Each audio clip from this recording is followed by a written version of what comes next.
I started the hike early in the morning, just after the sun rose over the ridges. The air was still cool, and the forest floor was damp from the night dew. My backpack felt heavier than it should have, but I had packed carefully. Extra water, food, a map, compass, knife, flashlight, extra batteries, and a first aid kit. I was going to be out for the whole day, maybe even camp if I pushed further into the ridge. I had done plenty of hikes before, but this trail was supposed to be different, longer, more remote, and far less maintained. The first part of the trail was easy. Wide dirt paths, markers nailed into trees every few hundred feet, and the occasional wooden sign that pointed in the right direction. The forest smelled like wet pine and soil. Birds chattered above me, and the ground crunched with each step. I remember feeling at peace in those first few miles, the kind of peace that only comes when you're far from roads, houses, and other people. I didn't see a single hiker all morning, which was unusual but not surprising since this route wasn't popular. As I climbed higher, the trail narrowed. Roots cut across the path, some thick as my wrist, others rising like knotted veins out of the dirt. I had to watch my step constantly.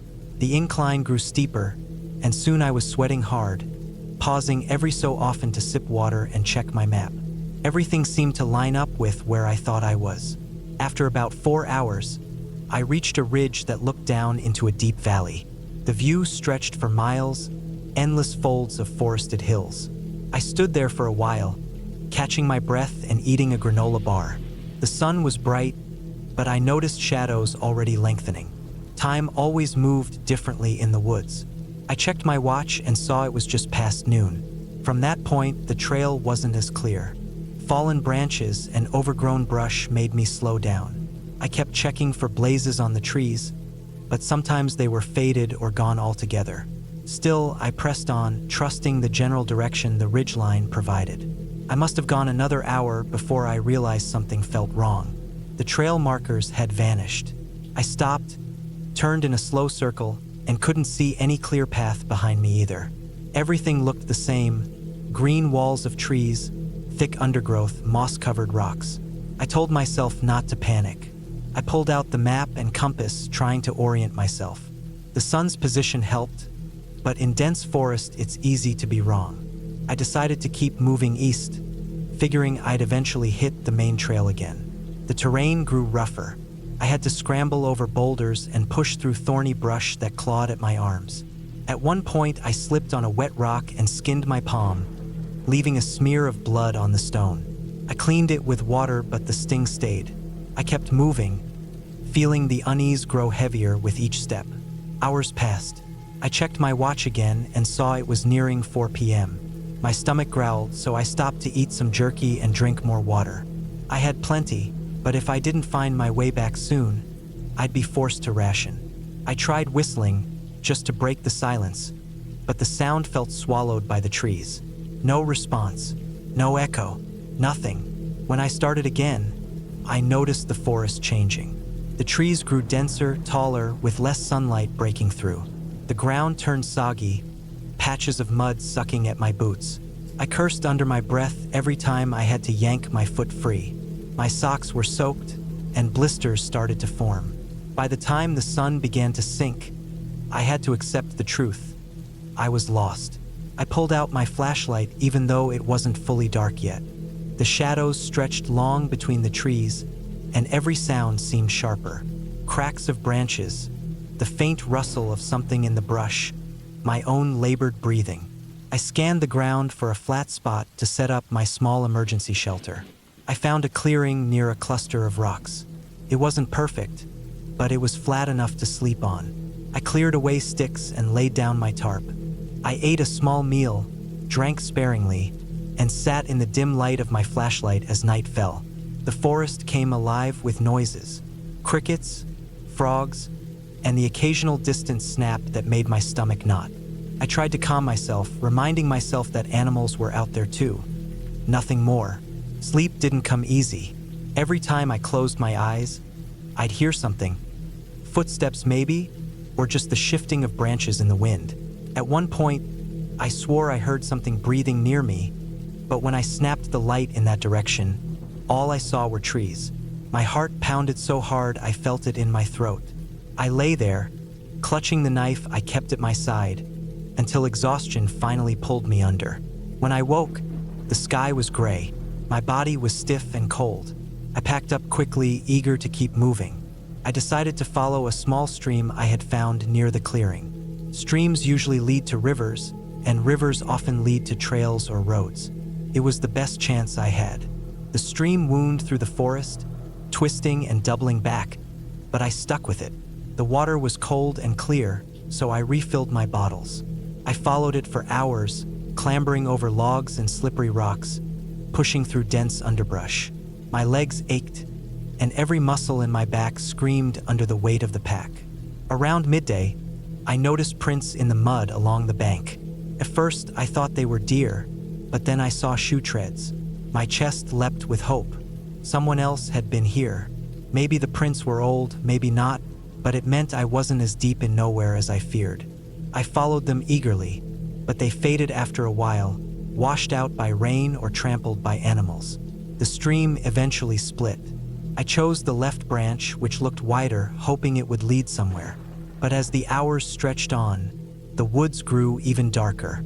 The trees loomed overhead, branches tangling so thick I barely saw the sky. I felt watched, though I knew it was just paranoia. My nerves were stretched thin from hunger, exhaustion, and the constant uncertainty. By late afternoon, I stumbled upon something that froze me in place. A shredded piece of blue fabric hung from a branch, fluttering slightly in the breeze. It looked like it had been torn from clothing. Nearby, the ground was disturbed. Mud churned up as if someone had fallen or struggled. I crouched down, heart hammering. It wasn't recent. It looked weathered, maybe weeks old. But the thought of someone else lost here sent a chill down my spine. I forced myself to keep going. The forest seemed endless, swallowing me whole. My food supply was thinning fast, and my water filter was starting to clog with grit. My feet burned with blisters, and every step sent pain shooting up my legs. That night, I barely slept. I kept waking to noises, cracks in the brush, splashes in the stream, the heavy silence that followed. My flashlight beam darted across the trees more times than I could count, but I never saw anything. Just endless trunks, branches, shadows. On the third day, I felt my body giving out. My pace slowed. My throat was raw from thirst despite the water. My stomach gnawed with hunger. I kept telling myself to keep moving, to put one foot in front of the other, but my legs wobbled beneath me. Then, just when I thought I couldn't go any further, I heard it. A faint hum. Low, distant, but steady. I froze, straining my ears. It grew louder as I stumbled toward it, crashing through the brush. Finally, I broke into another clearing and saw it. Power lines cutting across the ridge. The sight nearly dropped me to my knees. Power lines meant civilization. Roads, people, safety. I followed them, my energy surging from pure desperation. It took hours, but eventually the trees thinned, and I saw a dirt road.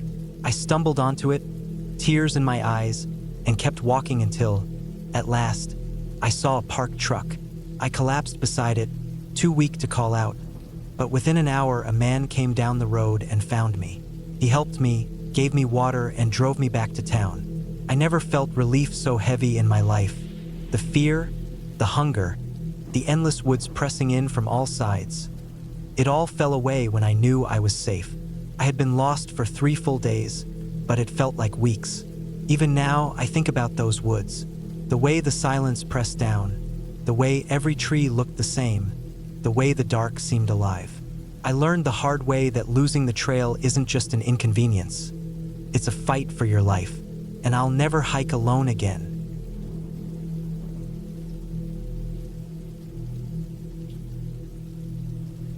I always thought hiking alone would give me peace.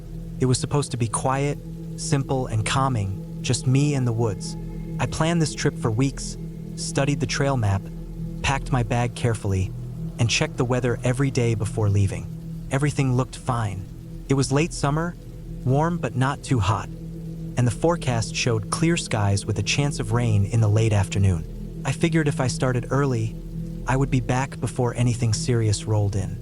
The trail I chose was a long loop that cut through deep forest and then wound along a ridge before circling back. It wasn't the most popular trail, which was part of the reason I picked it. I wanted quiet. Crowded hiking paths always felt more like sidewalks in a park than real trails. I wanted to feel away from people for once. I didn't realize at the time that being away from people could mean being far away from help. I started before sunrise. The sky was pale and soft, with the air still cool from the night. The ground was damp with dew, and the forest had that earthy smell of wet soil and pine. My boots crunched lightly on the gravel at the trailhead, and the straps of my backpack pressed into my shoulders in that familiar, secure way. I had everything: food, extra water, first aid kit, flashlight, lighter, poncho, knife, even a whistle. I felt prepared, confident. The first stretch of trail was easy, a gradual climb through tall trees. Light filtered through the branches, and birds sang overhead. I found a steady rhythm, swinging my arms slightly, breathing in and out, letting my body warm up. For a while, I felt good. Everything seemed right. Hours passed quietly. I stopped once to drink water, once to eat a granola bar. The deeper I went, the quieter the forest became. The sound of cars from the distant road faded until there was nothing but wind and the occasional creak of trees swaying. That kind of silence can feel heavy, like a weight pressing down on you. At first, it was peaceful, but soon I started to notice every crack of a twig under my boots and every rustle in the brush. I followed the trail markers carefully, always checking the paint blazes on trees or the small signs nailed into posts. They gave me comfort, those little reminders that someone else had walked here, that I wasn't completely lost in the middle of nowhere. But after about 4 hours, things started to feel strange. I came to a fork in the trail. The map I had showed the loop splitting briefly before rejoining, but the signpost was old and the arrows had faded. One side looked well-trodden, the dirt packed down hard from many boots. The other looked narrower, grass and weeds brushing over it. I stood there for a while, trying to match what I saw to my map, but the lines never seemed to match the ground. Finally, I chose the more worn path. It seemed safer. For a while, it was fine. The trail descended gradually, and I recognized a stream from the map. That reassured me. But then the ground got muddy, and the path seemed less clear. I stepped around puddles, careful not to sink too deep. I kept walking, but the trail markers grew fewer and fewer until I realized I hadn't seen one in almost an hour. I stopped, looked around. The woods pressed in tight, tall pines blocking much of the sunlight. The air was still. My heartbeat picked up as I scanned the trees for any sign of a blaze. Nothing. I told myself to stay calm. I pulled the map from my pack, unfolded it carefully on my knee, and tried to guess where I was. The stream I had crossed should have led me back toward the ridge, but the ground here sloped in the wrong direction. My compass pointed east, but east on the map showed a steep climb, not this gentle descent I was on. Something wasn't right. I turned back. I thought if I retraced my steps, I'd find the fork again and get back on track. But the mud made everything look the same. My own footprints had blurred into the wet ground, mixing with animal tracks and runoff from the stream. After 30 minutes of backtracking, I realized I was even less sure where I was than before. That's when the nervousness really set in. The woods looked identical in every direction, and the silence felt oppressive. My mind started running through possibilities. Maybe I'd gone too far down the wrong branch. Maybe I'd missed a turn. Maybe I had somehow wandered onto an unmarked game trail. I tried not to panic. I checked my watch just after noon. I had plenty of daylight left. I still had water and food. I told myself I could find the ridge if I kept moving uphill. From there, I would get my bearings. That was the plan. I tightened my pack straps and started climbing. The slope was steeper than I expected, roots and loose soil making it slippery. Sweat ran down my face as I grabbed tree trunks to pull myself higher. My legs burned, but I kept pushing. I needed to see open sky again. After what felt like hours, I reached a small clearing. From there, I could see a stretch of the ridge line in the distance. Relief washed over me. I wasn't as lost as I thought. I sat down to drink water, catching my breath. The forest around me was still silent, but now it felt less like a trap. I pressed on toward the ridge. The ground grew rockier, the trees thinner, but the weather had shifted. The sky darkened, clouds rolling in faster than I expected. The air grew heavy, the smell of rain thick. I knew a storm was coming, and I didn't want to be exposed on a ridge when it hit. Still, I pushed up. When I finally reached the top, the view opened wide. Forest stretched for miles in every direction, green and endless. But something was wrong. The landmarks didn't match the map. I couldn't see the familiar valley where the trail loop should have been. I turned in circles, scanning, but nothing looked right. The ridge I had aimed for wasn't the one on my map at all. My stomach sank. I wasn't just off trail, I was far off. Then the rain began. At first, light drops tapping leaves, then a sudden downpour. I pulled my poncho from my pack and threw it on, but the water soaked my pants and boots instantly. The ground turned slick, and every step down the ridge threatened to send me sliding. I moved carefully, grabbing branches, lowering myself slowly. Thunder cracked overhead. The sound was so loud it made my chest vibrate.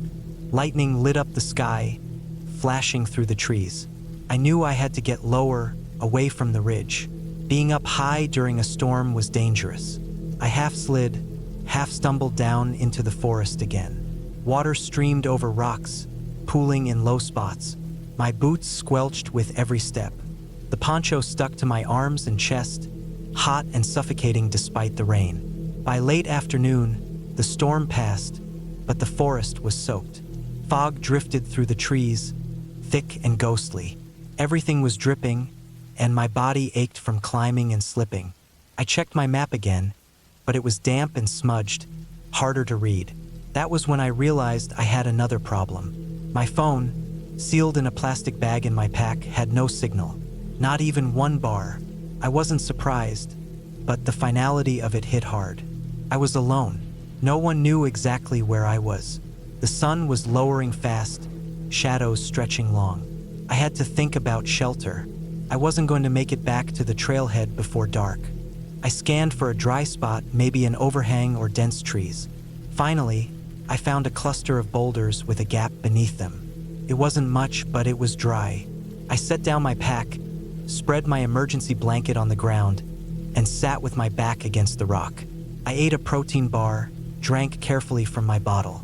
The forest grew darker by the minute, the sounds of night rising, crickets, frogs, the occasional call of something deeper in the woods. That first night was long. I barely slept.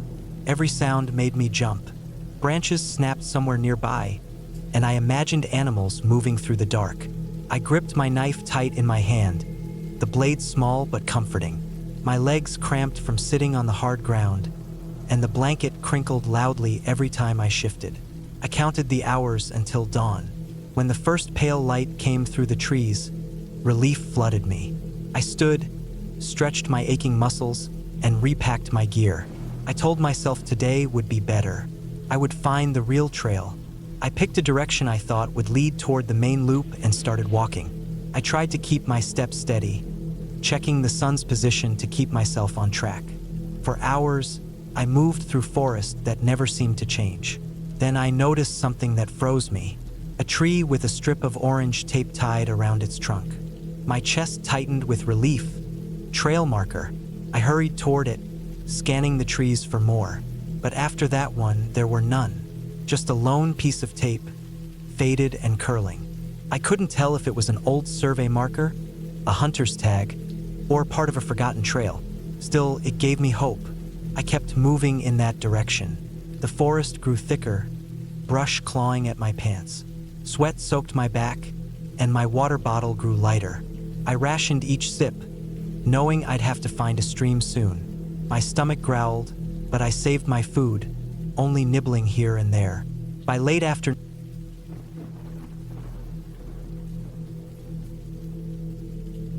I had been planning that hike for weeks. I had been staring at maps, tracing trails with my finger, imagining how it would feel to get far away from roads and noise, and just walk deep into the mountains where the only thing around me would be trees, dirt, and the sound of my own boots. I had always liked hiking, but this trip felt different.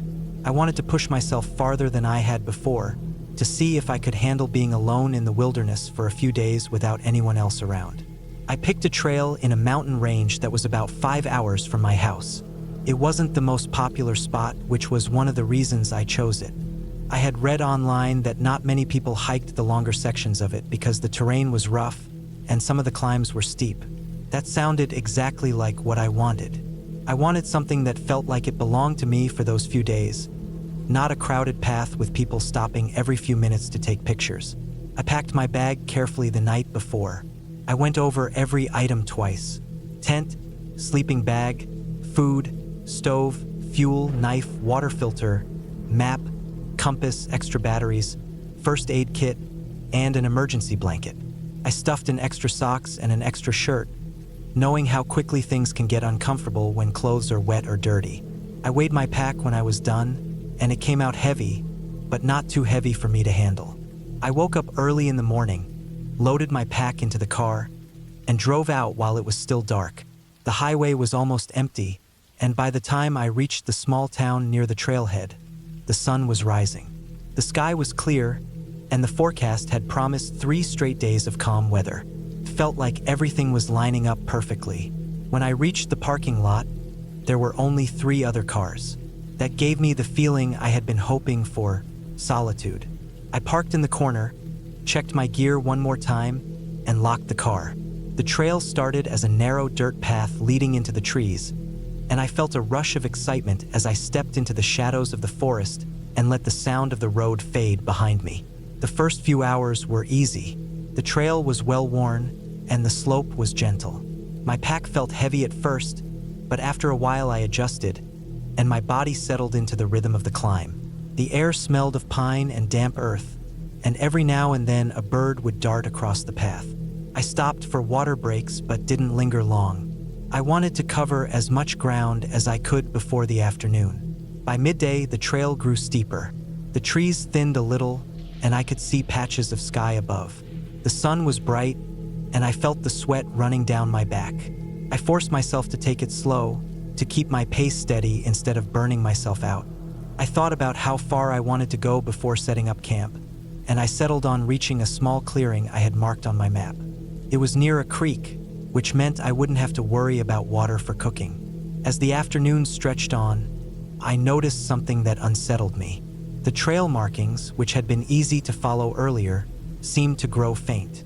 Some of the painted blazes on the trees were faded, and in places, the path itself looked like it split into faint tracks, as if people had taken alternate routes. I checked my compass and map more often, making sure I was heading in the right direction. When I finally reached the clearing, I felt a wave of relief. The ground was flat enough for my tent, and I could hear the sound of the creek a short distance away. I dropped my pack, set up my tent, and filtered water before cooking dinner. The sun dipped low, and the forest around me turned darker. I sat for a while, eating and watching the sky turn shades of orange and red. As night fell, the woods grew quiet. Too quiet. Normally, at night in the forest, there are crickets, owls, or the distant sound of small animals moving. But that night, it felt like the silence pressed down on me. I tried to ignore it, crawled into my tent, and lay down in my sleeping bag. I had just started to doze off when I heard something. It was faint, but clear enough that it made me hold my breath. Footsteps. Slow, deliberate footsteps moving through the brush. They weren't the light, scurrying sounds of animals. They were heavy, human-like. I lay perfectly still, straining to listen. The sound moved closer, then stopped. I told myself it was probably a deer or maybe even a bear, though deep down I knew it didn't sound like that. My hand tightened on the knife I had set beside me. I stayed awake for hours, listening, until exhaustion pulled me into uneasy sleep. The next morning, I stepped out of my tent and looked around. The ground near the clearing looked disturbed, as if someone or something had walked through while I was asleep. I crouched and saw faint impressions in the dirt, but they weren't clear enough for me to identify. I felt uneasy, but I convinced myself to keep moving. Turning back after one night felt like giving up. I packed my gear and headed up the trail again. As I walked, I couldn't shake the feeling that I was being watched. Every time the wind moved branches behind me, I spun around, expecting to see someone. The trail grew narrower, climbing higher along the side of the mountain. To one side was a steep drop, and to the other, thick woods. By mid-afternoon, clouds started rolling in. The forecast hadn't said anything about storms, but the air felt heavy, and I knew I needed to find shelter. I checked my map and saw a marked campsite about 3 miles ahead. I picked up my pace, pushing through the growing ache in my legs. When I reached the site, I felt a surge of relief again. It was a small flat spot tucked against a cluster of boulders. I set up my tent quickly as the first drops of rain began to fall. Soon, the storm was raging. Rain hammered the tent, and thunder shook the air. I sat inside, hugging my knees, trying to block out the sound. At some point, between the crashes of thunder, I thought I heard something else. A faint scraping sound against the rocks outside. My stomach tightened. I told myself it was just the storm moving debris, but I couldn't shake the image of someone dragging something slowly across stone. The storm lasted for hours. When it finally eased, night had already fallen. I unzipped my tent slightly and peeked outside. The forest was dripping, every leaf glistening with water. My headlamp beam caught something on one of the boulders, a mark. At first, I thought it was a shadow, but when I stepped closer, I saw it clearly. A line scratched into the rock, long and jagged. It didn't look natural. It looked deliberate. My chest tightened, and I backed toward my tent. The silence returned, heavier than before. I crawled inside, zipped the tent shut, and sat in the dark, clutching my knife. I barely slept that night, jerking awake at every sound. The next day, I made the decision to cut the trip short. I didn't care how far I had planned to go. I wanted out. I packed quickly and started back down the trail. My nerves were frayed, and every step felt like it echoed through the woods. As I descended, I noticed more marks. On trees, on rocks, on the ground. Long scratches, sometimes in groups, sometimes crossing each other. I kept moving faster, heart pounding. By late afternoon, I reached a section of the trail where it split. I pulled out my map, but something was wrong. The split wasn't marked. Both paths looked equally worn, and for the first time on the trip, I didn't know which way was right. I picked the left path, hoping it would reconnect with the main trail. I walked for what felt like hours, but instead of descending, the trail climbed. The trees grew thicker and the air colder. My stomach sank as I realized I was lost. Panic started to set in. I forced myself to stop and take deep breaths. I checked my compass and tried to reorient myself. I knew the parking lot was west, so I started pushing in that direction. Even though the undergrowth was thick, the forest felt different there, denser, darker. Every time I looked behind me, I swore I saw movement, not clear shapes, just hints of something slipping between the trees. My legs ached, but I kept pushing, tripping over roots and stumbling on rocks. When night fell, I had no choice but to stop. I was too exhausted to keep moving. I set up my tent in a small clearing, though my hands shook as I drove the stakes into the ground. I didn't cook. I didn't even eat. I just crawled inside, zipped the tent, and waited.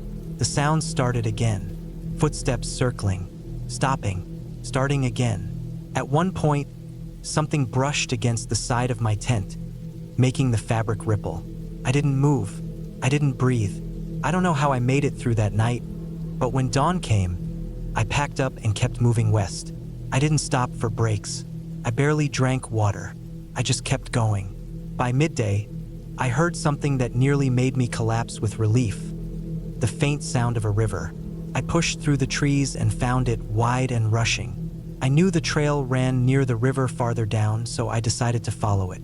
The bank was rough and I had to push through thick brush, but I didn't care.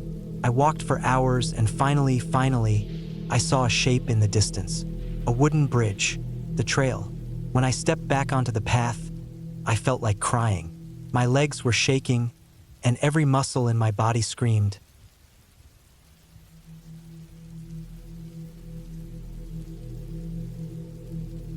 I had been hiking for years, but most of my trips were short-day hikes on familiar trails not far from home. This time, I wanted something different. I had been saving up vacation days and decided to use them all for a longer trip into the mountains. I chose a national forest several hours away from where I lived. It had long trails, quiet woods, and areas that didn't see many people. I had read about it online and saw that the trails stretched for miles, winding through valleys, ridges, and thick forests. That was what I wanted, something that felt far from roads, houses, and noise. I arrived early in the morning and parked at a small lot near the edge of the forest. The air was cool, and the sun had just come up over the trees. The first part of the trail was well-marked, wide, and easy to follow. The smell of pine needles and damp earth filled the air, and the sound of birds echoed from the canopy above. I carried a heavy backpack with food, water, a tent, and other gear. I felt ready for days of walking and sleeping under the trees. The first miles went smoothly. The ground was soft under my boots, covered in pine needles and leaves. Streams crossed the path now and then, forcing me to step carefully on rocks. The forest was beautiful, and I felt calm and free. I walked for hours without seeing another person. By the time the afternoon sun began to sink, I had already covered nearly 12 miles. My legs were tired, but I felt strong enough to keep going. As the sun dropped lower, I started looking for a spot to set up my tent. The trail wound along a ridge, and I found a flat patch of ground surrounded by trees. I dropped my pack and built my small camp. The air grew cold as the last light faded, and the woods turned quiet. I sat near my tent and ate a simple meal, listening to the faint sounds of insects in the dark. The night was long and silent. When I finally crawled into my sleeping bag, I fell asleep quickly. The next day, I packed up early and kept moving. My plan was to follow the trail deeper into the forest and then loop back over the course of several days. The farther I went, the rougher the trail became. At times, it narrowed until it was barely a footpath winding through dense brush. Fallen trees blocked the way, forcing me to climb over or around them. In some areas, the trail markings grew faint, and I had to look hard to find the blazes painted on trees. By the third day, I noticed the trail markings were even less frequent. I had my map and compass, but the woods seemed endless. The ridges and valleys repeated themselves, and everything looked the same. I pressed on, confident that I could handle it. But as the day went on, I realized I hadn't seen a blaze for hours. The path beneath my feet looked worn, but I began to wonder if it was still the main trail or just an animal track. I stopped, checked my map, and tried to match the land around me to the lines on the paper. It wasn't easy. The hills and valleys all blended together, and I wasn't sure if I was where I thought I was. I decided to keep going forward, hoping the trail would clear up. Instead, the woods grew thicker and the ground rougher. By late afternoon, I knew I had made a mistake. The trail I was on disappeared into undergrowth, leaving me standing in the middle of the forest with no clear direction. I felt my stomach sink as I realized I had walked off the main path without noticing. I turned around and tried to retrace my steps, but everything looked the same. The fallen branches, the rocks, and the slopes of the ground all blurred together. I told myself not to panic. I had enough food for several days and water filters for streams. I had a compass and a map, and I just needed to stay calm. I picked a direction and tried to find the trail again. For hours I walked, but I never found the path. The sun began to set, and the shadows stretched long between the trees. I finally stopped, exhausted, and set up my tent in a small clearing. That night I couldn't sleep well. Every sound in the forest felt louder. Branches cracked in the distance, and the wind rustled the leaves. I felt exposed and uneasy, knowing I was off the trail. When morning came, I packed up and tried again. I chose a direction I thought would take me back toward the main trail, but the woods only grew denser. I found streams, but none of them matched the streams on my map. Hours turned into days. I wandered through valleys, climbed ridges, and crossed creeks. My food supply grew smaller each day, and I rationed what I had left. My body felt heavy, and my legs burned from constant walking. The nights were the worst. I would lie in my tent, listening to the forest, unable to relax. The isolation pressed down on me. I hadn't seen a single person since I lost the trail, One afternoon, I stumbled upon an old campsite. The fire ring was cold and covered in moss, and the logs arranged around it looked rotten. It seemed like no one had used it in years. For a moment, I felt a flicker of hope that I was near a real trail, but when I searched the area, I found nothing. It was just another reminder that people rarely came this deep into the forest. By the end of the 5th day lost, I was nearly out of food. My energy dropped, and my head felt light from hunger. I drank from streams and tried to push forward, but my steps slowed. The forest became a maze of endless trees, each one looking like the last. My clothes were damp from sweat and rain, and blisters formed on my feet. On the 7th morning, I woke to the sound of distant water. I packed my things and followed the noise, hoping it was a river. After hours of walking, I reached it, a wide river flowing strong and fast. Relief washed over me. I knew rivers often led to roads or towns if you followed them long enough. I decided to walk downstream, hoping it would take me out of the forest. The river was hard to follow. The banks were steep, and thick brush blocked the way. At times, I had to climb over rocks or wade through shallow water. My body ached, but I kept going. The sound of rushing water guided me forward. By nightfall, I camped on a patch of sand near the river, too tired to go farther. The next day, I pushed on. My legs shook with each step, and my stomach cramped from lack of food. I chewed the last of my snacks and tried to ignore the hunger. As I moved along the river, I noticed broken branches and faint tracks in the mud. They looked like human footprints washed partly away by rain. My heart raced. I followed them eagerly, hoping they would lead to someone. By late afternoon, the river curved, and I saw something in the distance. Wooden planks stretched across the water. It was a small bridge. My chest tightened with relief. I hurried toward it, stumbling through the brush until I reached the path. The bridge looked old but solid. Beyond it, a dirt road stretched into the forest. I collapsed to my knees, overwhelmed. After days of wandering, I had finally found a way out. I followed the dirt road, dragging my tired body forward. Within a couple of hours, I saw signs of cabins ahead, smoke rising from chimneys.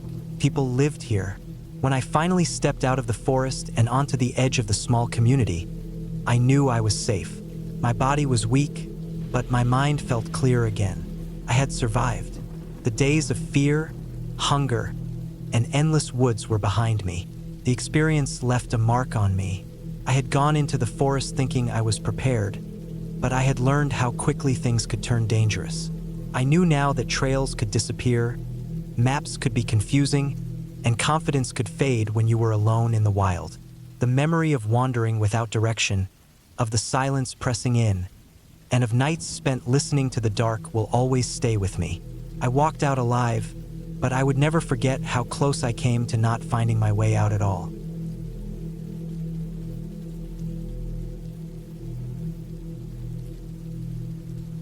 I always thought of myself as a careful hiker. I never rushed. I packed more water than I thought I needed, and I made sure I knew the route before stepping foot on a trail. I wasn't the kind of person who went out just to test my limits or push myself into danger. For me, hiking was about quiet.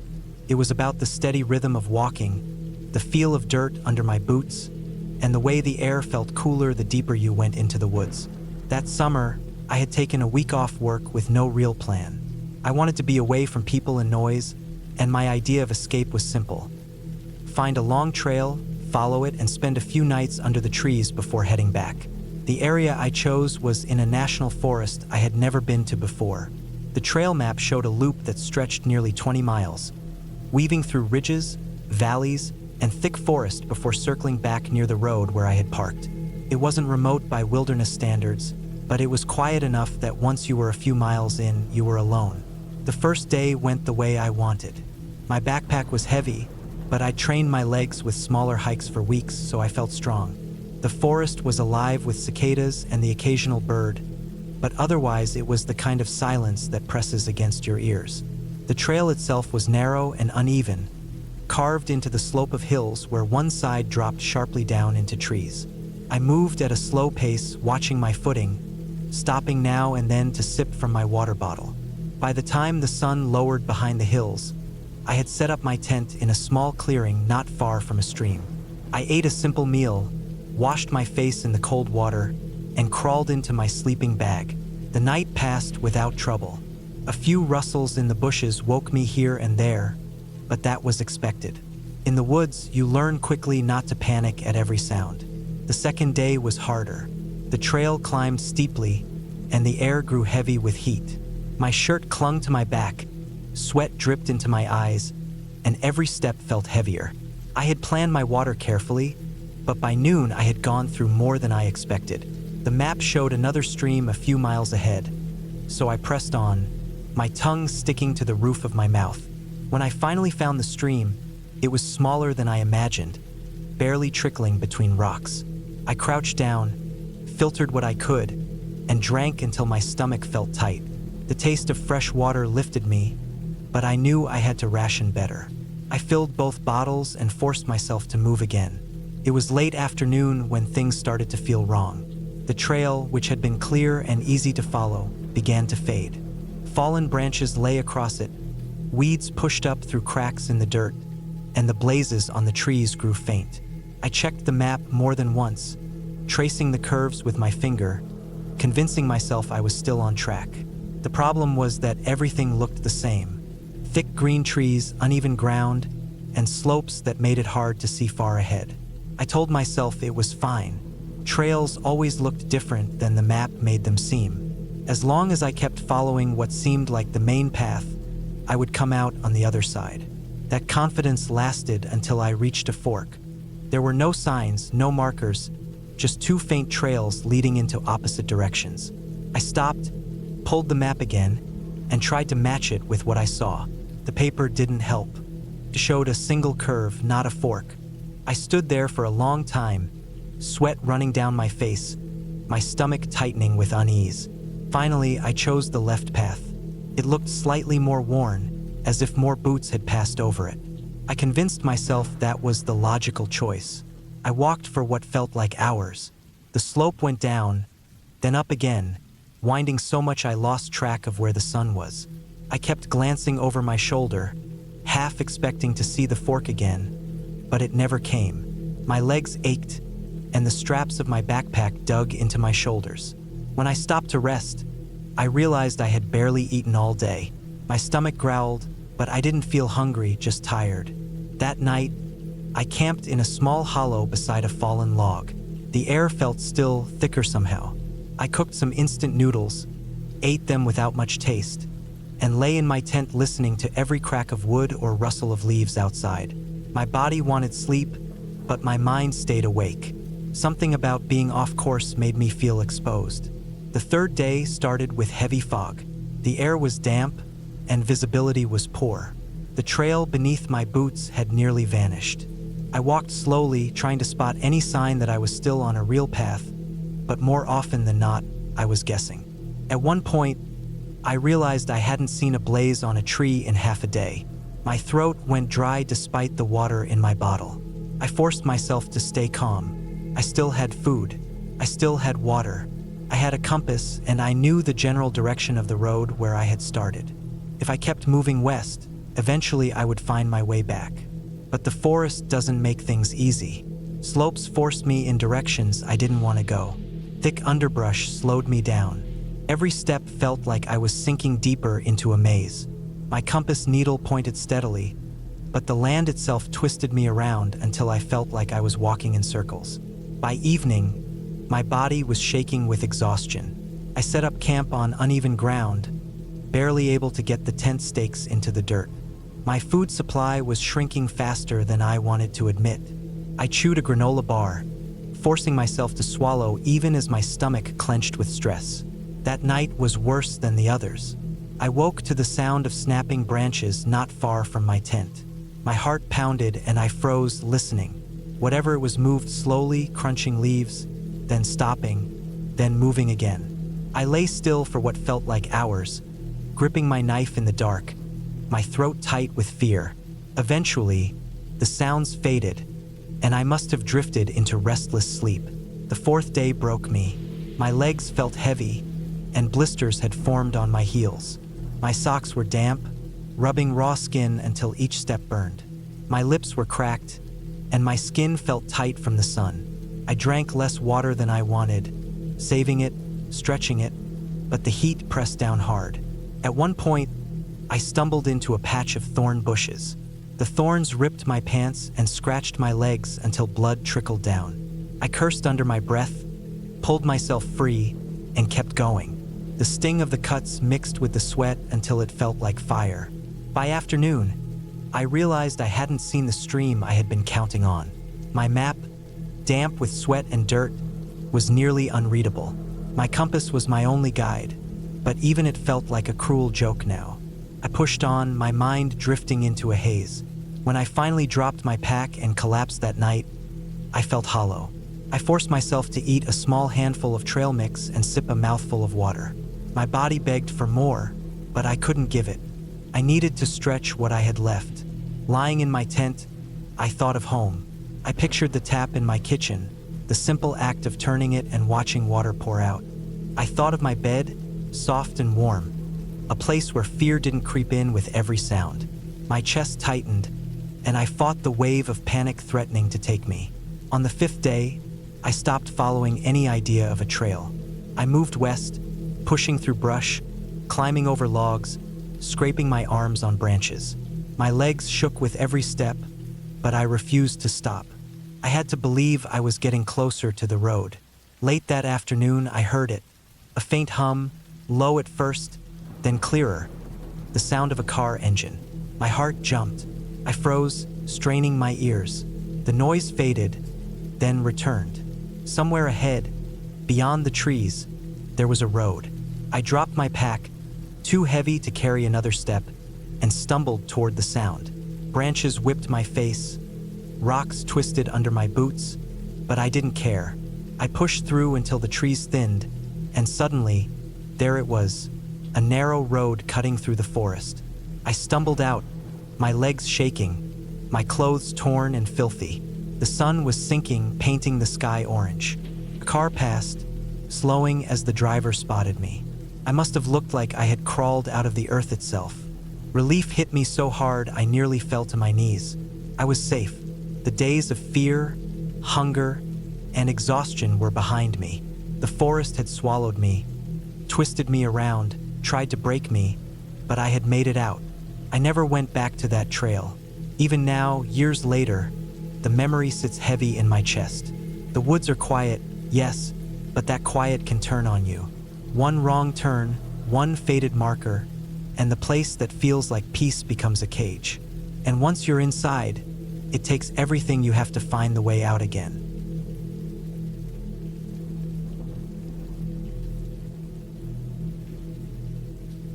I always liked hiking alone. There was something about being away from the noise, away from screens and cars and people, that made me feel grounded. I wasn't a professional hiker or anything like that, but I enjoyed the challenge of long trails. I had built up stamina over the years.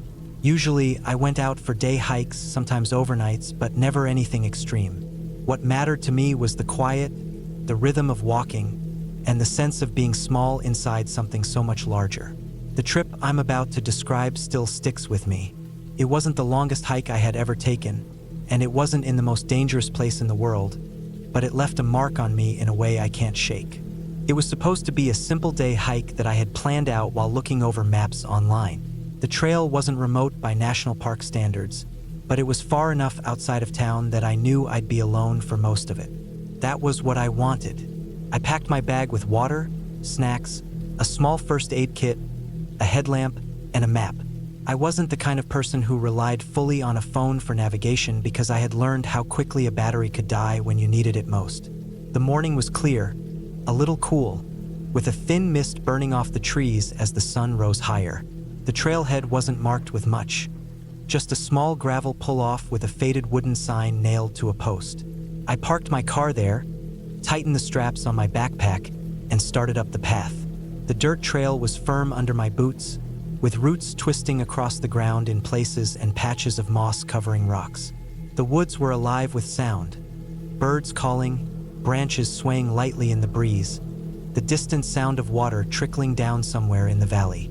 I fell into a steady rhythm as I walked, one foot in front of the other, breathing in through my nose, out through my mouth, feeling the warmth build in my muscles. The trail wound upward gently, and soon I could see down into the small valley where the creek cut its way through dark stones. The air smelled fresh, damp, like pine needles and earth. Everything felt exactly like I wanted it to feel. As the morning passed, I followed the trail deeper. The forest grew thicker, the trees taller and closer together. Sunlight broke through in beams, lighting up patches of ferns. I stopped once in a while to take a sip of water, wipe the sweat from my forehead, and look around. It struck me how silent it became when I stopped moving. The birds quieted. The air held still. The silence pressed against my ears in a way that felt heavy. I kept going, comforted by the idea that I still had hours of daylight. Around noon, I reached a fork in the trail. According to the map, the main path curved left and looped back toward the ridge. There was another trail, a narrower one, that cut off to the right. It wasn't marked on my paper map, but the ground looked worn enough that it was clearly used. Curiosity got the better of me. I figured it might be a shortcut or maybe a path down to the water. I decided to take it. The trail quickly became rougher. It was less maintained, with more rocks, more fallen branches, and less sign of recent foot traffic. Still, it wasn't overgrown enough to seem unused. I told myself it might lead somewhere interesting, maybe even a better view. I walked another half hour down this path before I realized I had made a mistake. The ground sloped downward more sharply, pulling me into thicker forest. The light dimmed, the canopy blocking out most of the sun. I checked my map again. Nothing. The trail wasn't there. I thought about turning back immediately, but something stubborn in me wanted to see it through. I didn't like the idea of giving up so easily. I pushed on for another 20 minutes until the trail began to fade. Soon it was little more than a narrow game trail, the ground uneven and slick with wet leaves. That was when I decided I needed to turn around. The problem was that when I turned around, the path back didn't look the same. The woods seemed unfamiliar, and the little trail I had followed looked like every other patch of ground. I felt a small flicker of panic in my chest. I had been careful to glance back a few times as I walked, just to memorize how the return would look. But standing there now, I realized I wasn't as good at that as I thought. I picked the direction I believed was right and started walking quickly, hoping I would find my way back to the main trail. I kept glancing down at the ground, trying to see my own boot prints, but the leaf cover was too thick. Every bend in the slope looked like the last one. My breathing grew heavier, not just from the exertion but from the creeping worry that I was walking deeper instead of out. After what felt like an hour, I still hadn't found the fork. My watch told me it was mid-afternoon. The light through the trees was already shifting, taking on that lower, golden angle that meant evening was not far off. I stopped and sat down on a fallen log to think. My legs ached. I forced myself to drink some water and eat one of the granola bars I had packed. I told myself to stay calm. People got off trail all the time. The best thing to do was to slow down, not panic, and think clearly. I had a headlamp in case it got dark, and I had enough water for at least another day if I rationed it. Still, the thought of being out here at night alone made my stomach knot. I decided to try heading uphill. Usually, ridges held the main trails, and I thought if I could reach higher ground, I might spot something familiar. I climbed steadily, pushing through undergrowth, grabbing trees to steady myself. The incline was steep, and soon sweat was running down my back. The silence of the forest pressed in on me again. Every crack of a branch under my foot sounded unnaturally loud. I thought I heard something moving once, maybe a deer, maybe something else, but when I froze and listened, there was nothing. By late afternoon, I reached a rocky rise where I could see over the treetops. My heart sank. Nothing looked familiar. It was just rolling forest, ridge after ridge, fading into the distance. No sign of a trail, no glint of the creek, just endless trees. I sat down again, my legs trembling from exhaustion. I thought about using my phone, but when I pulled it out, there was no signal at all. The battery was already down to 60%. I turned it off to save it. The air had grown cooler, and I realized how quickly night was approaching. I needed to think about where I was going to be once it got dark. I found a small flat area beneath some thick pines. I gathered dry leaves and pine needles to make a little insulation from the ground and sat with my back against the trunk. I pulled my jacket tighter around me and waited. The forest changed as the light drained. Birds stopped calling. The air grew colder. Shadows deepened until the trees were black shapes against a dark blue sky. That night was one of the longest of my life. I didn't sleep much. Every rustle made me sit up and look around. I knew logically that most of the sounds were just animals. Squirrels, raccoons, maybe deer. But in the dark, alone, every noise felt threatening. My mind kept running through possibilities. What if I never found the trail again? What if I hurt myself? What if nobody found me? I tried to breathe slowly, to remind myself that morning would come, and I would try again. When the sky finally lightened, I felt a surge of relief. I stood stiff and sore and stretched. My throat was dry, but I took only a small sip of water. I needed to make it last. I picked a direction, again choosing to climb higher, and set off. The second day blurred into long hours of walking, climbing, and searching. My stomach cramped from hunger. I chewed the last granola bar in tiny bites, forcing myself to take it slow. I drank sparingly. The woods never opened up. Every ridge led to another. Every slope led down into another thicket. The weight of being lost pressed harder on me with each hour. By late afternoon, I stumbled onto something that made my heart jump. A faint trail, narrow but visible. It wasn't the one I had started on, but it was a path. I followed it eagerly, almost running despite my exhaustion. My legs felt weak, my head light from lack of food, but the sight of an actual path gave me hope. The trail led downward for a long time until I began to hear the sound of water. I pushed through the brush and found a stream. Relief washed over me. I knelt down, cupped my hands, and drank. The water was icy cold, fresh, and it soothed my dry throat. I filled my bottle as well. I decided to follow the stream, reasoning that water often led to people or at least to larger rivers where I might find a road. The problem was that following the stream meant walking through uneven rocks, slippery moss, and thick brush. My progress slowed, but I kept moving. That night, I camped near the water, again making a bed of leaves. I was too tired to be afraid. My body ached in every joint. Sleep came in short bursts, broken by shivers in the cold. The next morning, I continued down the stream. Hours passed. My legs wobbled with weakness. Hunger gnawed at me constantly. I thought about all the food sitting in my car, just miles away, though I had no idea in which direction. Late in the day, I saw something that made me freeze. A piece of trash. A crushed plastic bottle caught between.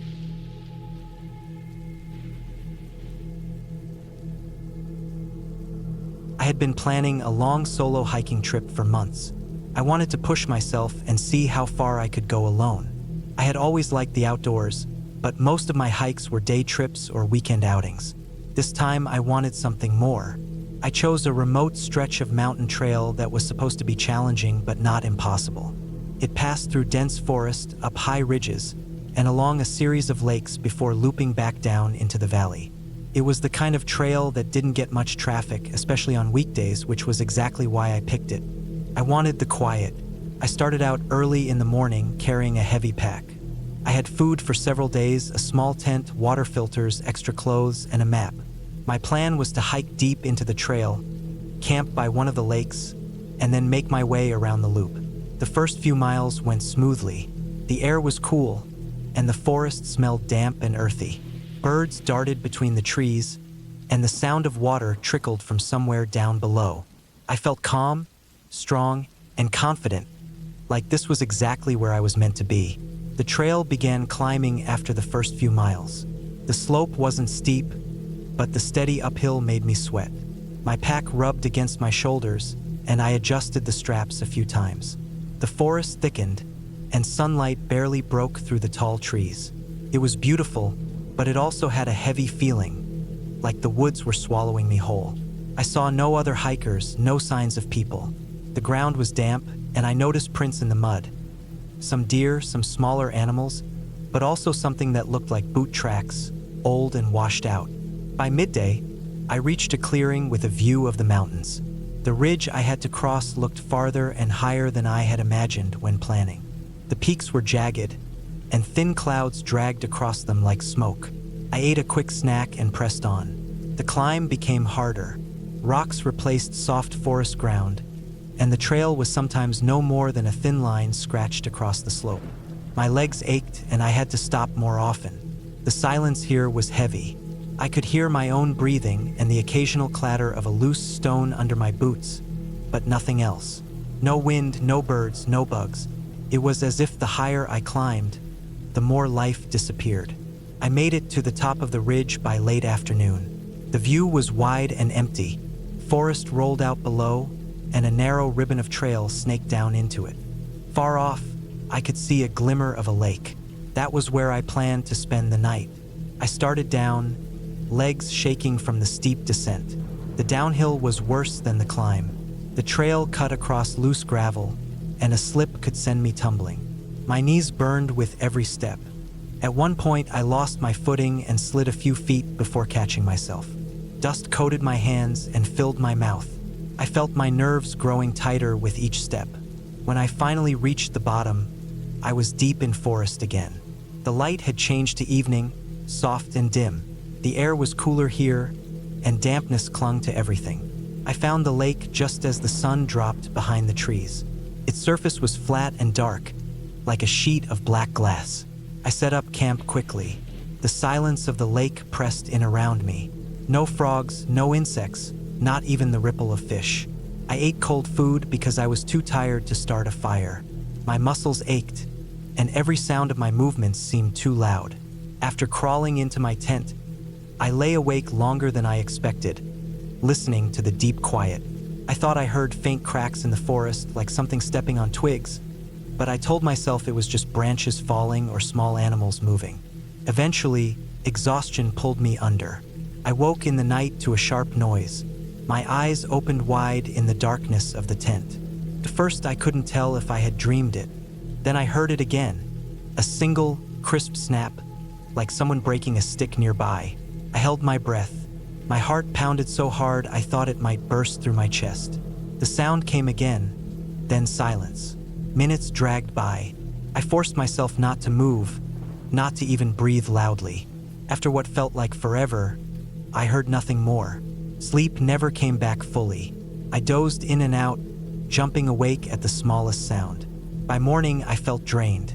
I packed quickly, wanting to move. The trail from the lake was narrow and twisted through thick underbrush. Branches scratched at my arms as I pushed forward. The air was colder, and I noticed the smell of damp soil and rot growing stronger. My boots sank into soft patches of earth. I passed another set of footprints in the mud. These were fresh, too fresh. My stomach tightened.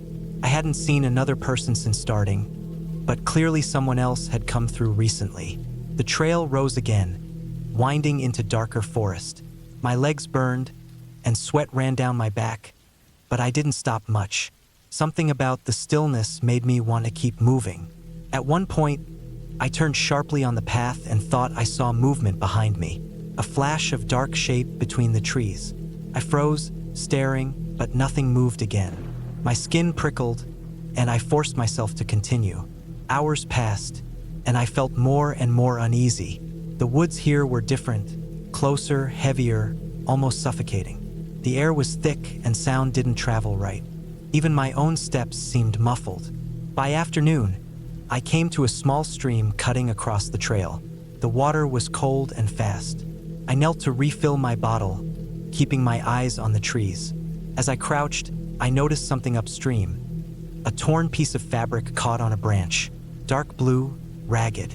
I stared at it for a long time before forcing myself to keep moving. I followed the trail up another rise.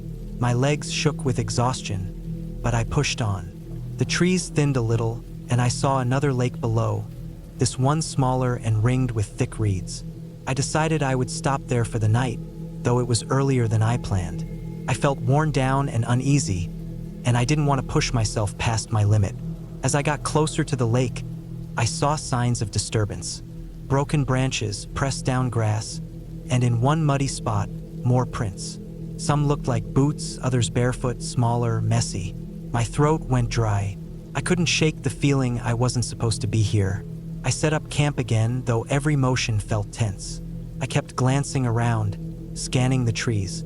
The lake was quieter than the last. No wind, no ripples, only stillness. I forced myself to eat something. Then darkness came fast. That night was worse than the first. I lay in my tent, listening. For a long time, nothing. Then I heard it again, the crack of something stepping on wood. Then another, closer. My hands clenched tight around my sleeping bag. The steps came slow, pausing between each one, as if whoever or whatever it was didn't want to be heard. Then silence. I lay frozen, every muscle screaming to move, but I stayed still. Hours dragged by before dawn finally came. When light returned, I packed quickly, barely eating. I didn't want to stay near that lake any longer. I followed the trail uphill again, legs heavy, body weak from little sleep. The forest pressed in thicker, the underbrush clawing at me. At one point, I thought I smelled smoke, faint and distant, but when I stopped to sniff, it was gone. The higher I climbed, the more the forest thinned. Rocks jutted from the ground, and the trail narrowed to a spine of dirt and stone. The wind finally picked up here, sharp and cold, cutting at my skin. I could see far across the valley, endless ridges and forest below. It should have felt freeing, but instead I felt exposed, like something could be watching me from anywhere. By late afternoon, clouds rolled in. The sky darkened fast, and thunder growled. I knew I needed to find cover. The trail dipped into a narrow gully, and I decided to set up camp there before the storm hit. The space was cramped, but I had no choice. Rain came hard, pounding on the tent, soaking everything. Water ran in small rivers under the ground sheet. Lightning flashed, lighting up the whole gully, followed by crashing thunder. I curled inside, trying to ignore the growing dread. Every flash of light made the shadows outside shift and leap. Then, between thunder, I heard it again. The sound of movement outside. Slow steps squishing in the mud. I froze, heart hammering, and strained to hear. The rain masked much of it, but I swore I caught the sound of breathing. Deep, steady, not my own. I sat awake all night, gripping the knife I carried. At some point, exhaustion overcame me, and I must have drifted. When I woke, gray light filtered through, and the rain had stopped. My tent was splattered with mud. I stepped outside to pack and froze. In the mud around my camp were prints. Human, bare feet. They circled the tent and led back into the forest. My stomach dropped. Someone had been there. Someone had walked around my tent in the middle of the storm. I packed as fast as I could, shaking. I didn't eat, didn't rest, just moved. My only thought was to...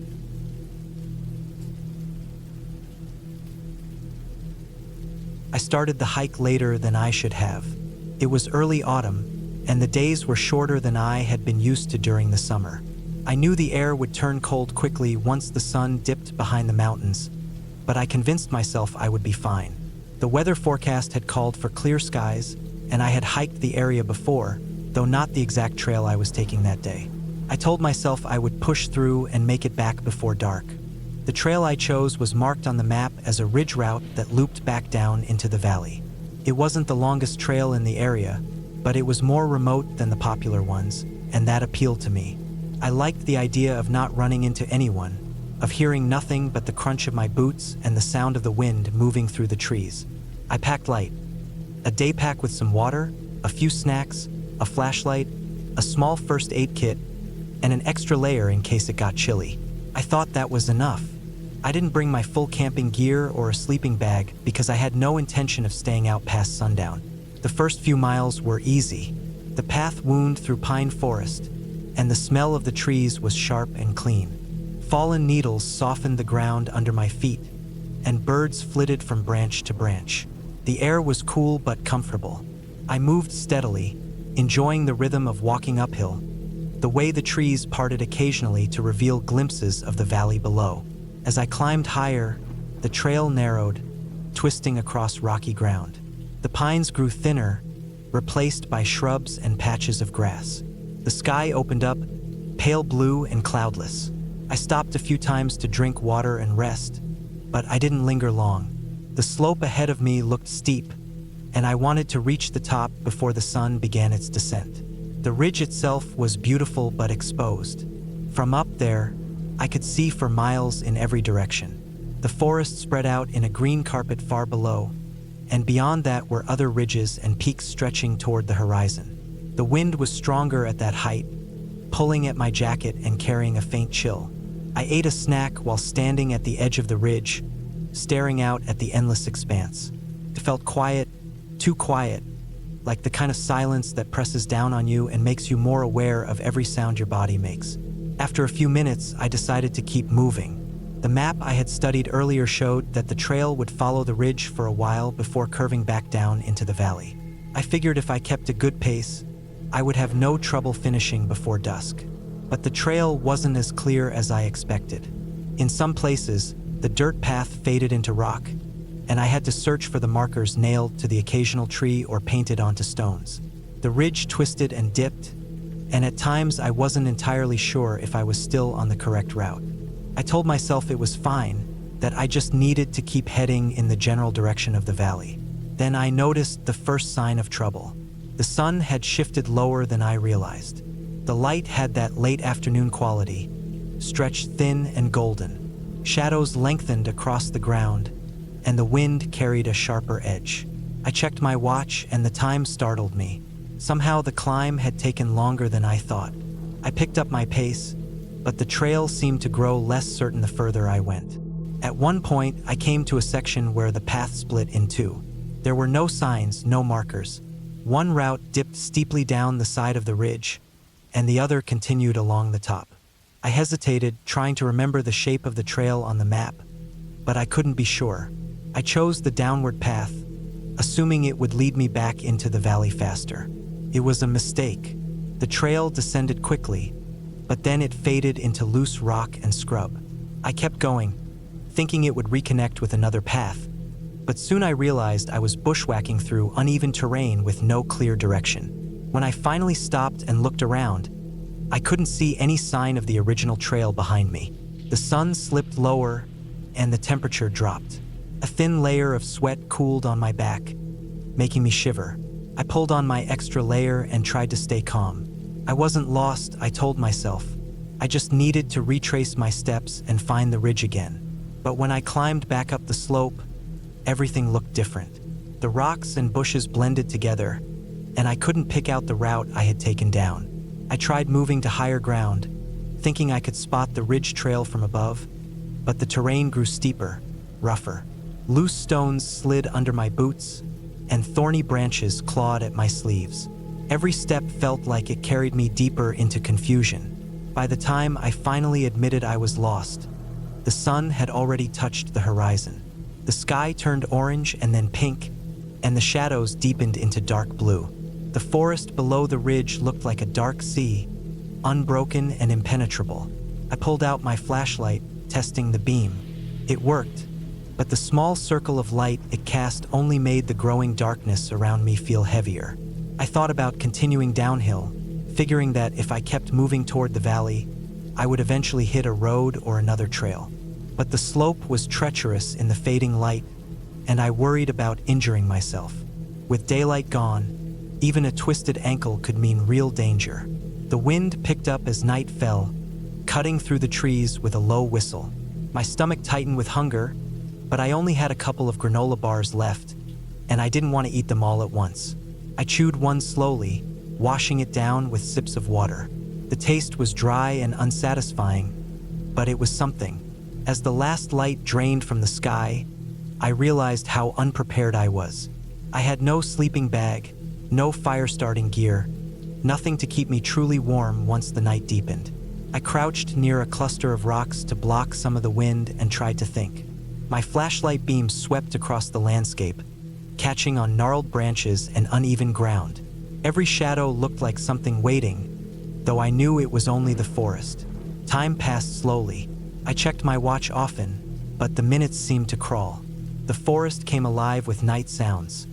The distant cry of an animal, the rustle of something moving through underbrush, the snap of twigs. Each sound set my nerves on edge, making me sit straighter, ears straining.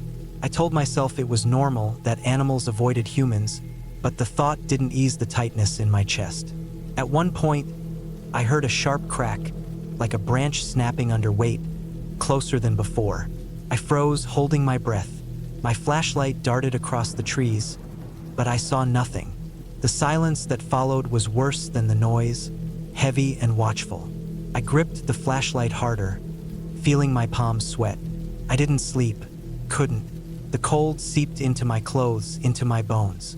I shivered uncontrollably at times, clenching my jaw to keep my teeth from chattering. My legs cramped from sitting curled against the rocks, but when I stretched them, the open darkness made me feel exposed. I kept the flashlight on, though I worried about the batteries. The idea of sitting there in complete darkness terrified me more than running out of water or food. When the first hint of dawn touched the sky, relief washed over me so strongly I almost cried. The forest shifted again, night sounds fading, replaced by the faint stirring of birds. Light returned slowly, gray at first, then pale gold. Shapes emerged from the shadows, familiar and harmless.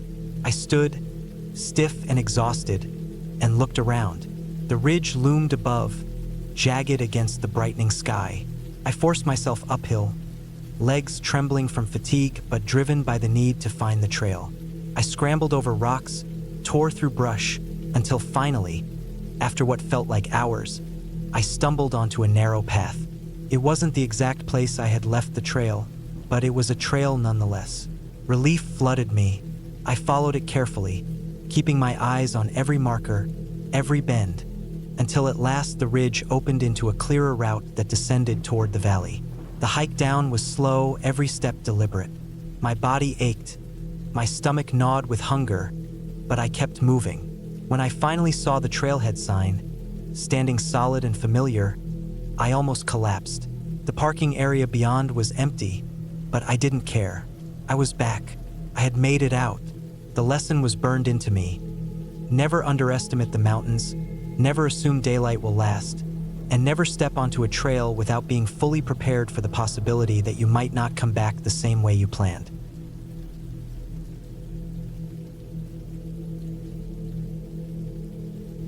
I have always liked being outdoors.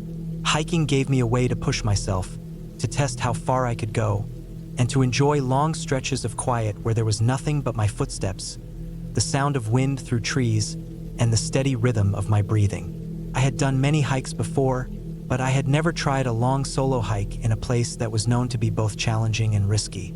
I wanted to test myself in a different way, to see how I handled isolation and distance. I picked a trail that was not the most popular but was still known among serious hikers. It was called the Ridge Trail. It wound for miles along a mountain ridge, cutting through thick forest, loose rock, and exposed sections with steep drops. The weather could change fast up there, and it wasn't a place for beginners. I planned it carefully. I checked maps, looked at the elevation gains, studied the layout of the trail, and packed my bag with food, water, first aid supplies, a small stove, and my tent. I had good boots, trekking poles, and layers of clothing. I knew I would need them because nights on the ridge were known to be cold even in late summer. I also packed a small emergency beacon just in case something went wrong. I told myself that if I was prepared, I would be fine. I started early in the morning on a clear day. The first few miles were calm. The trail climbed through thick forest where the ground was soft with pine needles. Light broke through the branches in narrow beams, and I could hear birds calling in different directions. My pack felt heavy, but I knew I would get used to the weight as the hours passed. I drank water often and kept a steady pace. As the day went on, the climb became steeper. Roots crossed the trail, and I had to step carefully to avoid tripping. I slowed down to save energy. After a few hours, the trees started to thin out, and I reached the first exposed section of the ridge. The view opened wide, and I could see far across valleys and hills. The wind was stronger here, pushing against me. I tightened the straps on my pack and kept moving, aware of the sharp drop to one side of the trail. By late afternoon, I had covered many miles and felt good about my progress. I decided to stop at a flat area near the ridge to set up camp for the night. I chose a spot with some shelter from the wind, where a group of low shrubs broke the force of the air. I pitched my tent, boiled water for a simple meal, and ate slowly as the sky darkened. When the sun set, the ridge turned quiet. The air dropped in temperature quickly, and the sounds of birds were replaced by the constant whisper of the wind. I crawled into my sleeping bag and tried to relax. I thought about the miles I would cover the next day, how far I could push before finding another safe place to camp. Sleep came slowly, but eventually I drifted off. In the middle of the night, I woke to a sound outside. It was faint but sharp enough to cut through the wind. It sounded like something moving across loose rock. My first thought was an animal, maybe a mountain goat or a deer. I lay still, listening. The sound came again, slow, deliberate, not the random scatter of a small animal, but something heavier. My heartbeat picked up. I reminded myself that I was alone up here, and animals were common. But the sound of steps, spaced apart, steady, made me uneasy. I stayed awake for a long time, listening until the sound faded. I told myself it was nothing, but the thought of footsteps kept circling in my mind. The next morning, I packed up early. The ground was damp from dew, and my tent was cold to the touch. I stuffed everything away quickly and set out again. The trail that day was harder. It wound along narrow ledges where the ground tilted toward the drop, and loose gravel shifted under my boots. I used my trekking poles to steady myself. At times the wind was strong enough to push me off balance, and I had to stop and crouch low until it eased. As the hours passed, I noticed something that made my stomach turn. On stretches of dirt where footprints showed clearly, I saw marks that didn't belong to me. They were fresh, pressed deep into the soil, and moving in the same direction as me. I knew there weren't many people who hiked this trail. It wasn't a busy route, but someone else had been here recently, maybe even during the night. I kept walking, but the idea stuck in my head. If there was another hiker, I should have seen them. The ridge was open in many places, and it wasn't easy to miss someone carrying a pack. Yet I had seen no one. That night, I camped again on a small flat patch near a cluster of rocks.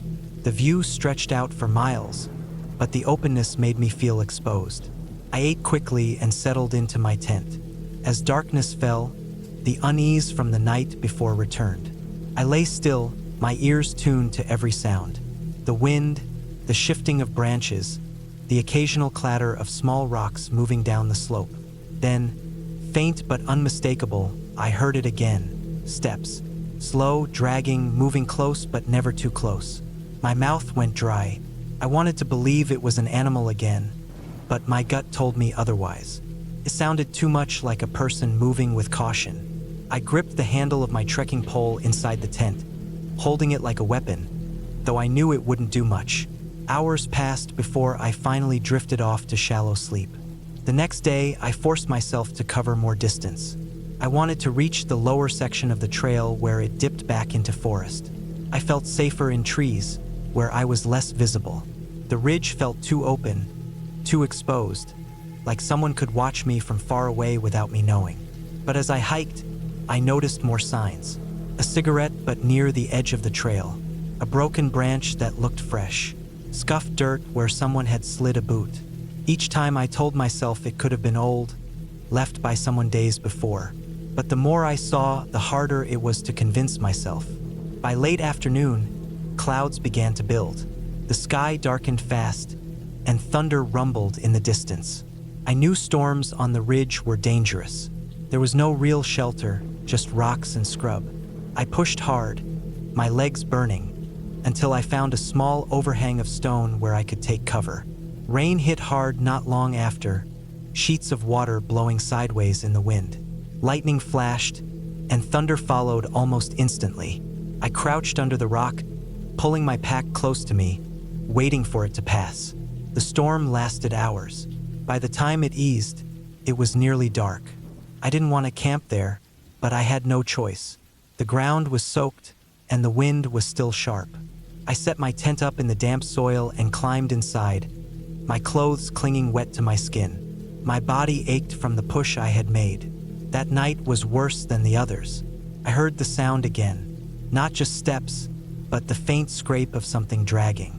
It circled at a distance, then stopped, then came again from another direction. My stomach twisted with fear. I didn't unzip the tent. I couldn't bring myself to. I just lay there, every muscle tense, holding my breath each time the sound came close. When morning finally came, I packed faster than I ever had. I didn't even eat. I just stuffed everything into my pack and started moving. My only thought was to get off the ridge and back into the forest where the trail felt safer. But as I walked, I noticed something that froze me in place. Ahead on the trail, pressed into the mud from the storm, were clear footprints. Large, boot-shaped, fresh. They led the same direction I was going. Someone had been ahead of me during the storm, close enough to leave tracks that had not been washed away. I kept moving, but now every sound made me whip my head around. A shift in the wind, a falling stone, the rustle of leaves. I felt like I was being watched the entire time. The trail narrowed again near a sheer section of rock, and that's when I saw it. On the ground, tucked against the base of a boulder, was a torn piece of fabric. Dark, weathered, but recent. It looked like it had been ripped from clothing. At that moment, I knew I was not imagining it. Someone was out there. Someone had been following me since the first night. I pushed harder, my chest aching, until I finally reached the treeline. The forest closed around me, and I felt a small measure of safety in the cover. But the fear didn't fade. I knew whoever it was could still be near.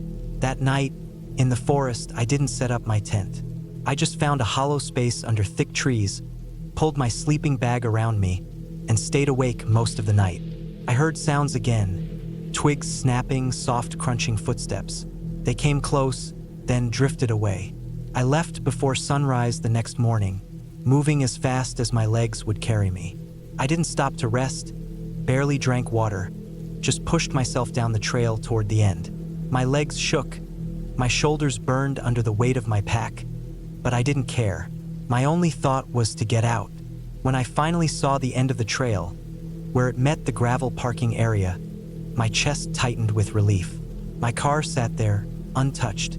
I dropped my pack into the back, climbed into the driver's seat, and locked the doors before starting the engine. My hands were shaking so badly I could hardly get the key in. As I pulled out of the lot,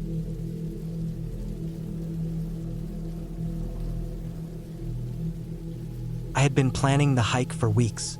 The area was new to me, a long stretch of trails that cut through a mountain range with thick woods, rocky slopes, and narrow ridgelines. I had read that the paths weren't heavily traveled, which was one of the reasons I picked it. I liked the idea of peace and quiet, just me and the wilderness. I carried everything I thought I might need: a pack with food, a map, a compass, a headlamp, spare clothes, a first aid kit, and a light sleeping bag in case I needed to stay overnight. My plan was to finish the loop in one long day, but I knew better than to think things always went as planned. The morning started off calm. The sky was gray but dry, the air cool and still. I parked my car at the trailhead, locked it, slung the pack over my shoulders, and started moving. The ground was soft with leaves from the previous fall, damp but not slippery. The trail was easy at first, winding through the base of the forest where the trees were tall and spread out. I walked quickly, settling into a rhythm, enjoying the quiet. The only sounds were my boots against the dirt and the occasional rustle of something small moving in the brush. As the hours passed, the trail grew steeper. Roots stuck out from the ground like twisted ropes. My legs started to ache as I climbed higher. The forest grew denser, and the trail was harder to follow. At times I had to stop and check the map, looking for markers painted on trees to make sure I hadn't drifted off the path. It wasn't a well-maintained area. Fallen logs blocked parts of the trail, and sections had eroded into loose rock that shifted under my feet. By midday, I reached a ridge where the trees thinned out. I could see a wide view of the valley below, a patchwork of forest and bare rock. The air was cooler up there, and the wind cut through my jacket. I rested for a while, drank water, and ate a granola bar. From where I sat, The trail ahead dipped into another thick patch of forest. I knew that section would take me deep into the wilderness, far from the starting point. I checked my watch, estimated how many miles I had covered, and decided to keep pushing forward. The forest swallowed me again when I descended. The trail became narrower and darker. The trees grew close together, blocking most of the daylight. The ground was uneven, a mix of mud, roots, and sharp stones. I could hear the faint trickle of water somewhere nearby, probably a creek running downhill. The silence here felt heavier. Every small noise, whether it was a snapping twig or a crow calling in the distance, seemed sharper, closer. I tightened the straps of my pack and kept moving, telling myself that I still had plenty of daylight. But then I reached a fork. It wasn't marked on the map. One trail curved left and looked more worn, though not by much, while the other sloped right and disappeared quickly into thick brush. I hesitated. The map in my hands didn't show any split here, just a single line running straight through. I decided the left trail seemed more likely, so I followed it. After maybe half an hour, I began to feel uneasy. The trail didn't look right. It grew narrower and narrower until it was little more than a deer path. Branches clawed at my arms and pack as I pushed through. I stopped, pulled the map out again, and realized I must have taken a wrong turn. My stomach sank.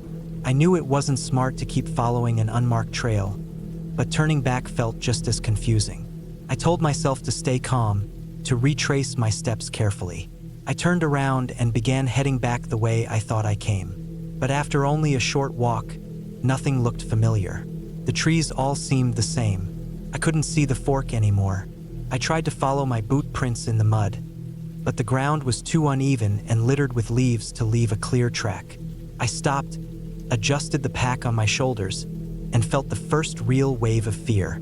The forest was quiet now, almost too quiet.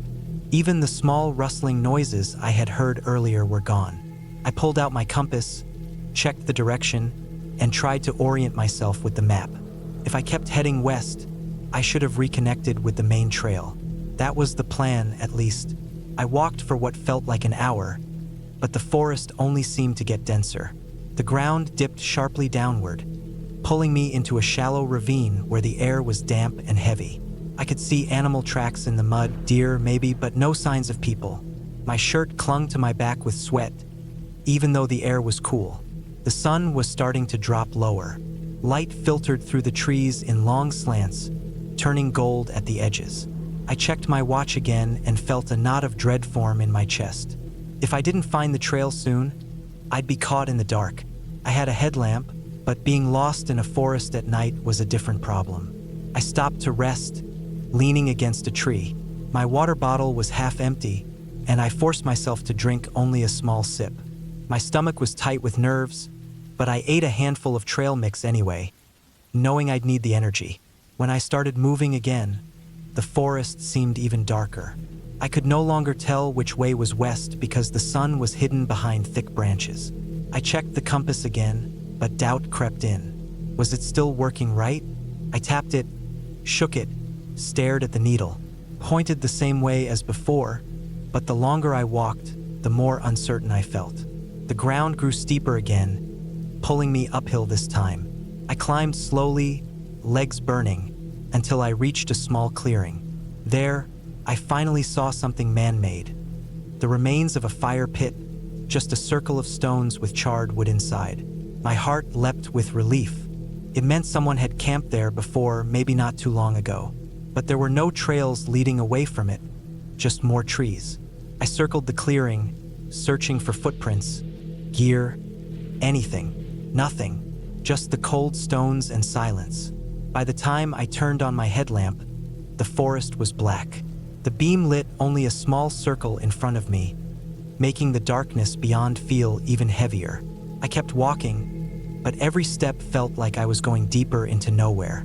Branches snapped under my boots, and the sound echoed in my ears. I thought I heard something else moving once or twice, something bigger than a squirrel, but when I froze and held my breath, the noise stopped. My fear grew sharper in the dark. The trees loomed tall and close, the shadows shifting whenever I turned my light. Every instinct in me screamed that I was too far in, too deep. I wanted to run, but I forced myself to keep a steady pace. Running in the dark would only end in a twisted ankle or worse. Hours passed. My legs trembled with exhaustion. My throat was dry, and my stomach cramped from hunger. I thought about stopping to sleep, but the idea of lying still in that darkness, surrounded by unknown sounds, filled me with panic. I kept moving one slow step at a time. Then I heard water, at first faint, then clearer, the steady rush of a stream. I pushed toward it, crashing through brush until I stumbled onto the rocky edge of a creek. The sight of moving water gave me a small jolt of hope. Streams usually led downhill, and downhill often meant civilization, roads, or at least larger trails. I filled my bottle, purified the water with a tablet from my kit, and drank. It was cold and clean, easing the dryness in my throat. Then I turned downstream and began to follow the creek. The terrain was rough. Slippery rocks, fallen logs, and thick undergrowth slowed me down. Several times I slipped and caught myself just before falling into the water. My legs felt like they might give out, but I forced them to keep moving. Finally, as dawn began to pale the sky, I saw something through the trees. A broken wooden bridge spanning the creek. The boards were rotted, but it was clearly man-made. I stumbled toward it, heart racing, and climbed up the bank. On the other side was a faint path, overgrown but visible. I followed it, praying it would lead somewhere, and it did. After another hour of slow, painful walking, the path widened into a rough dirt road. I followed it until, at last, I saw a trailhead sign half buried in weeds. Relief washed through me so hard I almost collapsed. From there, the road led back toward the main highway, and eventually, I found my way to where I had parked my car nearly 24 hours earlier. I had never felt so drained, so empty of strength, but also so grateful. The fear I felt out there, the sense of being swallowed whole by the forest, was something I couldn't forget. I realized how quickly things could go wrong, how thin the line was between a peaceful hike and a desperate struggle to find a way out. When I finally drove away, hands trembling on the steering wheel, the sight of the open road and the stretch of sky above it felt unreal, almost like a dream. I promised myself I'd never go into the wilderness again without more preparation, without letting someone know exactly where I was going, and without studying every detail of the trail. The forest had let me out this time. Next time, I might not be so lucky.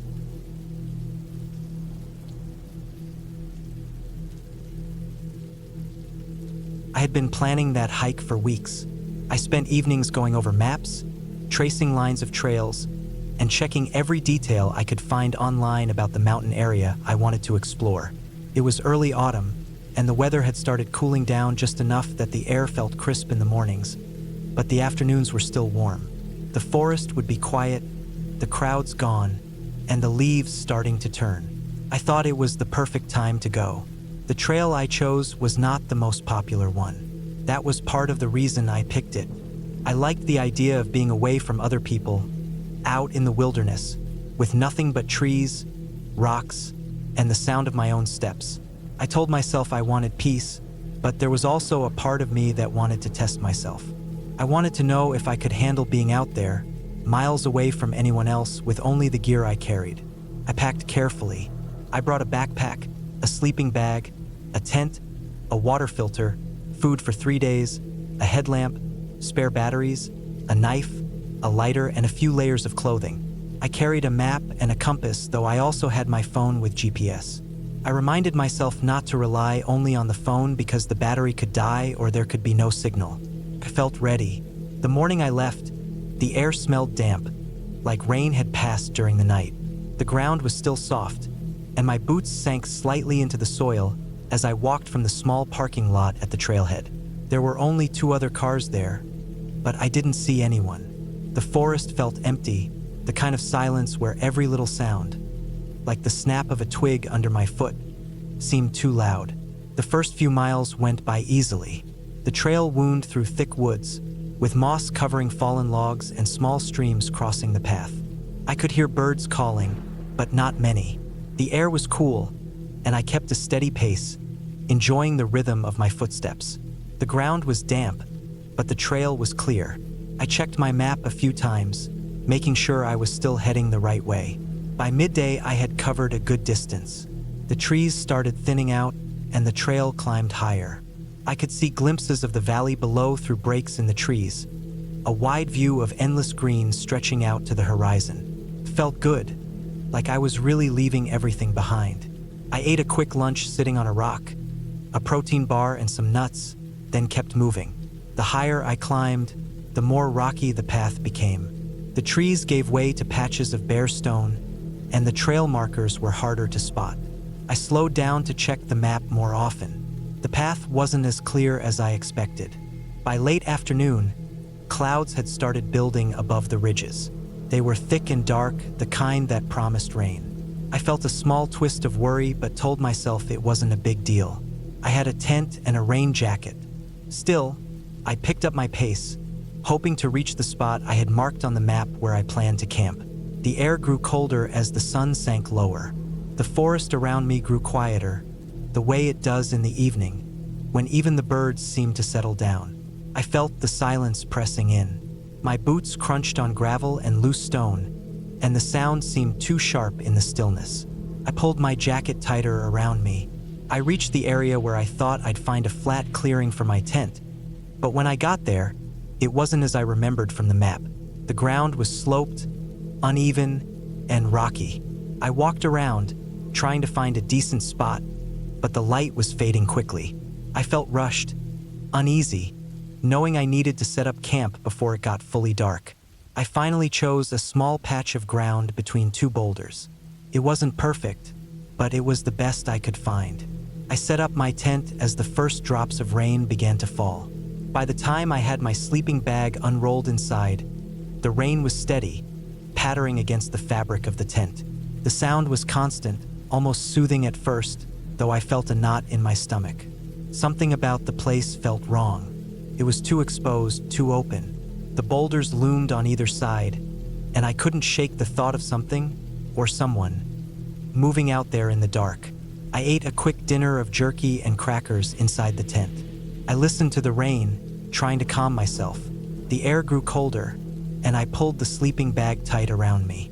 At some point, I drifted off to sleep, though it was restless. In the middle of the night, I woke up. The rain had stopped, but the forest was not silent. I could hear something moving outside. It was faint at first, just a rustle, but then I heard the distinct sound of a footstep on wet ground. I froze, my heart pounding. I told myself it could be an animal, a deer maybe, but the steps didn't sound like a four-legged animal. They sounded heavy, deliberate, like someone walking slowly near my tent. I lay still for what felt like an hour, listening. The sounds came and went. Sometimes they seemed close, sometimes farther away. Every time I started to relax, I would hear another faint crunch of leaves or snap of a twig. I didn't sleep much after that. When morning finally came, I crawled out of the tent. The ground was wet, and the air was sharp with cold. I looked around, half expecting to see footprints, but the soil was too muddy to make out much. There were a few disturbances, but I couldn't tell if they were from animals or something else. I packed up quickly, wanting to move on. The forest felt different now, heavier, like it was watching me. I tightened the straps of my backpack and pushed on up the trail. As the day went on, the weather grew worse. The clouds were thick, and mist started rolling down the mountainside, swallowing the trees. The trail grew harder to follow. Sometimes I would lose it completely, wandering through undergrowth until I found another marker. It slowed me down, and I felt my nerves stretching thinner with every wrong turn. By late afternoon, the mist was so thick I could barely see 20 feet ahead. The forest around me blurred into shadowy shapes. My map felt useless, and the damp had soaked into everything. My hands were cold, and my legs ached. I realized I was lost. The trail was gone. I had followed what I thought was the right path, but it led me into thicker woods, with no sign of any markers. I turned back, tried another way, but it only got me more twisted around. Every tree looked the same in the fog. Panic started creeping in. I forced myself to stop, to breathe, to think. I tried to retrace my steps, but the ground was so muddy that my own footprints had blurred into nothing. The light started fading again, and I knew I couldn't keep wandering. I needed to set up camp, even if it was in the wrong place. I found a small patch of ground near a cluster of trees and put up the tent. My hands shook as I worked, both from the cold and from fear. That night was worse than the first. I heard sounds again, not constant, but enough to keep me awake. A branch breaking, leaves rustling, something moving slowly in the distance. I told myself it was just animals, but in the back of my mind, I couldn't let go of the idea that someone might be out there, following me. I barely slept. The next morning, I packed up and tried again to find the trail. I wandered for hours through thick brush, slipping on wet rocks, climbing over fallen trees. My legs grew heavy, and I stumbled more than once. My food supply was shrinking, and my water was low. I filtered what I could from a small stream, but even that felt risky. By midday, I felt completely turned around. I checked the compass again and again, trying to make sense of the direction, but everything looked wrong. The forest pressed in on all sides, endless and suffocating. Then I found something that made my stomach drop. It was my own campsite from the night before. I had walked in a circle. I stood there, staring at the flattened patch of ground where my tent had been, and I felt a cold wave of fear wash over me. I had been moving all morning, convinced I was making progress, but I had ended up right back where I started. I realized then how easy it was to get lost, how quickly the forest could swallow a person. My confidence was gone, replaced with a gnawing dread. The next 2 days blurred into a fight to keep moving. I rationed my food, ate less each day. My legs ached constantly, and blisters formed on my feet. My clothes stayed damp, never fully drying. At night, the sounds outside the tent grew more constant. Sometimes I thought I saw shapes moving in the mist, but it was hard to tell if it was real or just my imagination. By the 4th day, I was exhausted, hungry, and nearly out of supplies. My hands shook when I tried to light the stove. My head felt light and I struggled to focus. That afternoon, as I stumbled through the trees, I heard something, different this time, a low, distant hum. I stopped, straining to listen. It was faint but steady. It was the sound of a road. I pushed toward it, crashing through undergrowth, ignoring the scratches on my legs and arms. The hum grew louder, until finally I broke through the trees and saw a strip of asphalt cutting through the forest. Relief flooded me so hard I almost collapsed. I staggered down to the road, waving my arms wildly when I saw a car coming around the bend.